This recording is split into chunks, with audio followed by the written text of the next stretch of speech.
புரட்டாசி மாதமே முழுக்க முழுக்க ஏழுமலையானுக்குரிய கோவிந்தா என்ற நாமத்தை உச்சரிக்கின்ற மாதம் என்பதன் காரணமாக எங்கெல்லாம் அண்ணனாகி இருக்கின்ற பெருமாளுடைய நாமத்தை நம்ம உச்சரிக்கிறோமோ அங்கெல்லாம் இந்த வராகி அம்மாவும் நமக்கு துணை புரிவார்.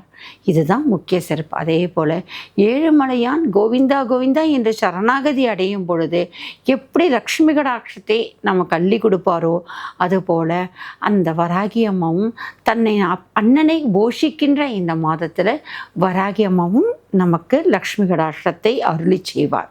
இந்த ஒரு தத்துவத்தையும் இந்த ஒரு தாத்பரியத்தையும் இந்த மகாவராகி டிவியின் மூலமாக இந்த புரட்டாசி மாதத்தினுடைய கருத்துக்களாக உங்களுக்கு கொடுப்பதில் ரொம்பவும் பெருமகிழ்ச்சி அடைகின்றேன். வராக பெருமாள் வீற்றிருக்கின்ற அந்த ஏழுமலையான், அந்த ஏழுமலையில் இருக்கின்ற பெருமாள், அந்த பெருமாளுக்குரிய அந்த ஷோடாசனை உபச்சாரத்தோட இந்த வராகி அம்மாவும் நம்ம துதிப்போம்.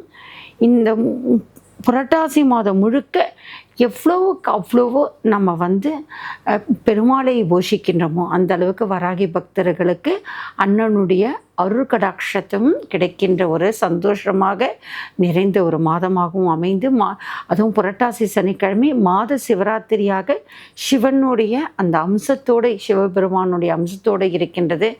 உமையுமையும் சிவனும் இணைந்திருக்கின்ற ஒரு தாத்பரியம்தான் இந்த புரட்டாசி சனிக்கிழமை என்று சொல்லப்படுகிறது. இந்த உரிய நன்னாளில் இந்த பெருமாளை அருளாயோ என்று வராகி பக்தர்கள் அனைவரும் பெருமாளை வழிபடுவது ஒரு மிக சிறப்பாக சொல்லப்படுகின்றது.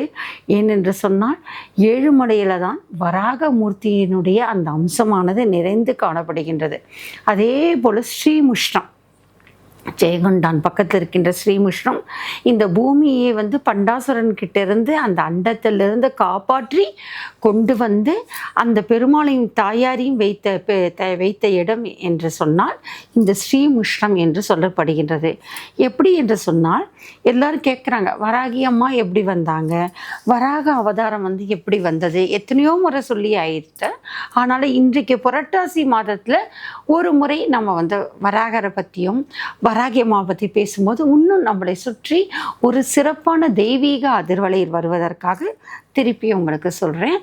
இந்த பண்டாசுரனால் இந்த உலகமானது கடலுக்குள்ளே அந்த பூமிக்குள்ளே இருக்கின்ற பூமியோடு சேர்ந்து இந்த கடலையும் இந்த பண்டாசுரன் உள்ளே எடுத்து சென்று விடுகின்றார். அப்போது அந்த பூமி தாயை கடலிலிருந்து அந்த பாதுகாக்கின்ற மீட்டு எடுக்கின்ற ஒரு தன்மையை தான் இந்த வராக அவதாரமாக சொல்லப்படுகின்றது.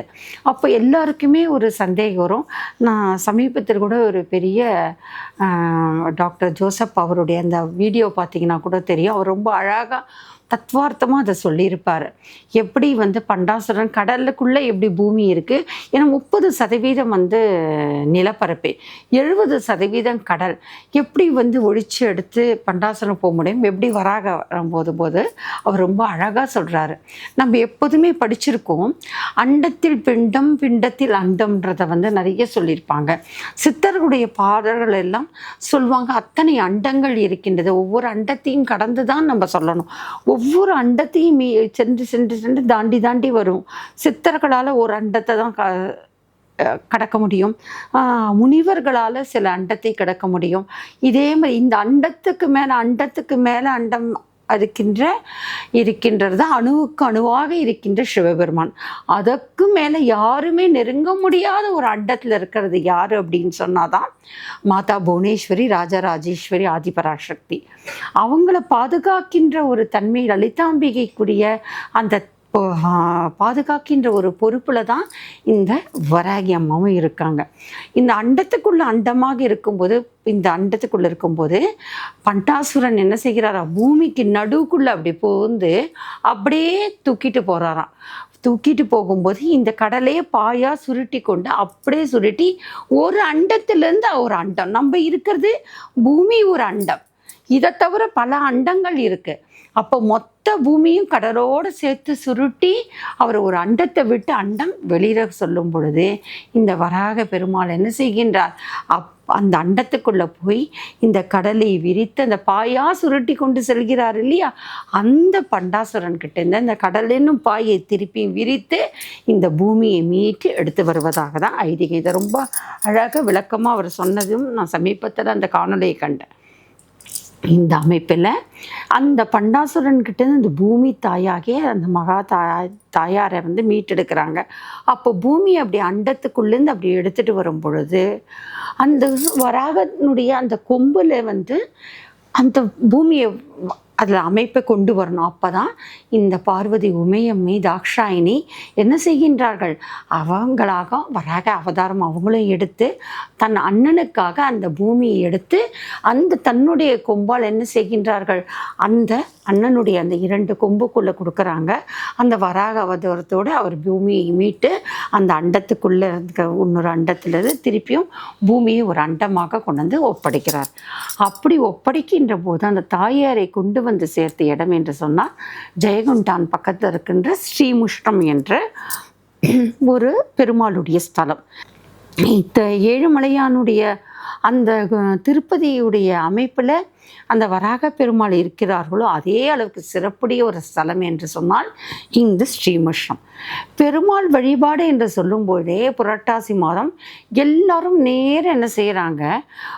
முதல்ல பெருமாளை போய் கோவிந்தா என்று மலையடிவாரத்தில் இருக்கிற வராகரை பார்க்க மாட்டாங்க, நேர பெருமாளை தான் பார்க்குறாங்க. அது செய்யக்கூடாது. கீழே போயிட்டு வராக பெருமாளை தரிசித்து ஏன்னா அவர் தான் முதல் அவதாரம். விஷ்ணு அவதாரத்தில் பெருமாள் வந்து கலியுகத்தில் வரவர். ஆனால் அதற்கு முன்பாக வந்தது யார் அப்படின்னா வராக பெருமாள். அந்த வராக மூர்த்தி தான் தனக்கு வேண்டியதன் காரணமாக பெருமாளுக்கு அந்த ஏழுமலையை கொடுத்துருக்காரு. அதனால லக்ஷ்மி கடாட்சத்தை பெருமாளுக்கே அருள் புரியவர்.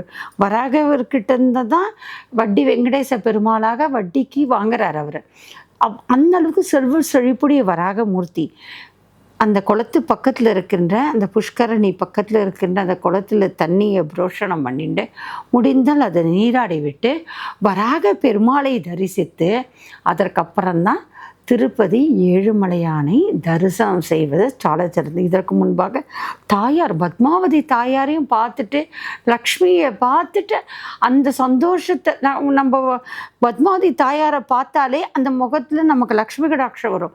அப்போ பெருமாளுக்கு தெரியுமா தன் தாயாரை பார்த்துட்டு தன் மனைவியாரை துணைவியாரை பார்த்துட்டு வராங்க அப்படின்ற அந்த லக்ஷ்மி கடாட்சம் நம்மளுடைய முகத்தில் தெரியுமா? இன்னும் பெருமாள் சந்தோஷமாக என்ன பண்ணுவாராம்? இன்னும் அதிகமான வரத்தை நம்மளுக்கு அந்த சந்தோஷத்தை கொடுப்பாராம். ஏன்னா பெருமாளுக்குடைய இருதய வாசினி யார் அப்படின்னா இந்த பத்மாவதி லக்ஷ்மி தாயார். அதனால் பத்மாவதி தாயாரை பார்த்து விட்டு அலமேலமங்காபுரத்தை சென்று தாயாரை தரிசித்துட்டு வராக புஷ்கரணி நீராடி வராக பெருமாளை பார்த்துட்டு அதற்கப்புறமாக திருப்பதி பெருமாள் ஏழுமலையான தரிசித்துட்டு மீண்டும் நமக்கு வாய்ப்பு கிடைத்தா திருப்பி தாயார்கிட்ட வந்து திருப்பி தாயாரை சேவிச்சுட்டு அதுக்கப்புறம் நேரம் எங்கேயும் தங்கக்கூடாது. முடிஞ்ச அளவுக்கு கோயிலாக போகலாம். ஆனால் யாருடைய வீட்டுக்கு போகாமல் நேரடியாக நம்மளுடைய இல்லத்துக்கு தேடி வந்து அந்த பெருமாளுக்குடைய தாயாருடைய அந்த பூஜை பொருட்களை கொண்டு பூஜை அறையில் வைப்பதோ நம்மளுடைய பீரோவில் வைப்பதோ லக்ஷ்மி கடாட்சத்தையும் நிறைந்த செல்வத்தையும் ஐஸ்வர்யத்தையும் தரும்.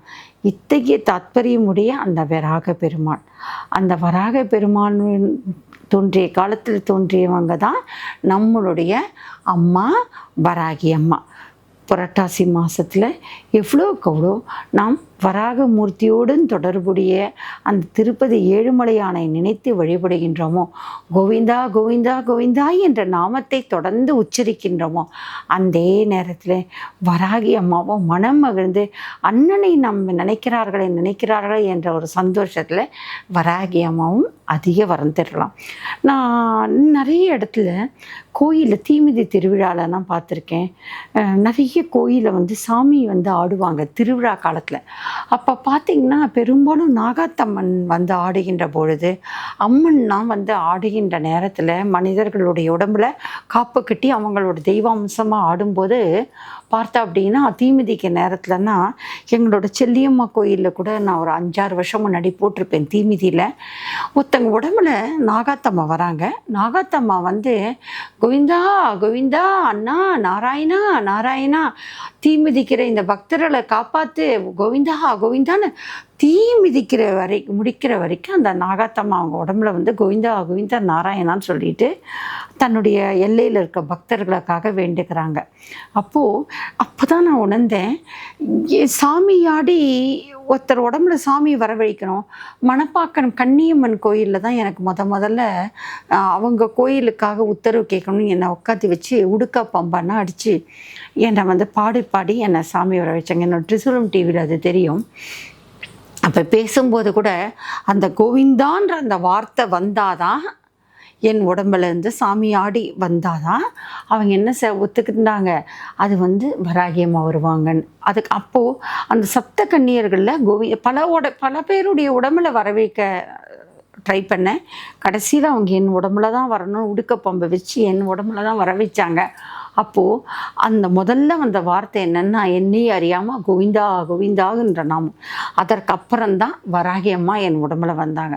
அப்போ எனக்கு அதனுடைய தாத்பரியம் தெரியல. அதுக்கப்புறம் ஒவ்வொரு கோயிலாக செல்லுகின்ற காலகட்டத்தில், குறிப்பாக இந்த தீமிதிக்கின்ற காலகட்டத்தில் தான் நான் உணர்ந்தேன், இந்த வராகியம்மாவாக இருந்தாலும் எந்த தெய்வமாக இருந்தாலும் அந்த பெண் தெய்வம் யார் வந்தாலும் அவங்க வருவதற்கு முன்பாக கோவிந்தா கோவிந்தா என்று குரல் கொடுத்து தான் வருகிறாங்க. அப்போது கோவிந்தா என்ற ஒரு ஸ்மரணை அதுதான் மிக சிறப்பாக சொல்லப்படுகின்றது வராகி பக்தர்களுக்கு. அந்த கோவிந்தா என்ற ஒரு நாமம், அந்த உச்சரிப்பு தான் அந்த வராகியை பக்தர்களுக்கு ஒரு மிகப்பெரிய உன்னதமான ஒரு மாதமாகும், உன்னதமான உச்சரிப்புக்குரிய மந்திரமாகும்.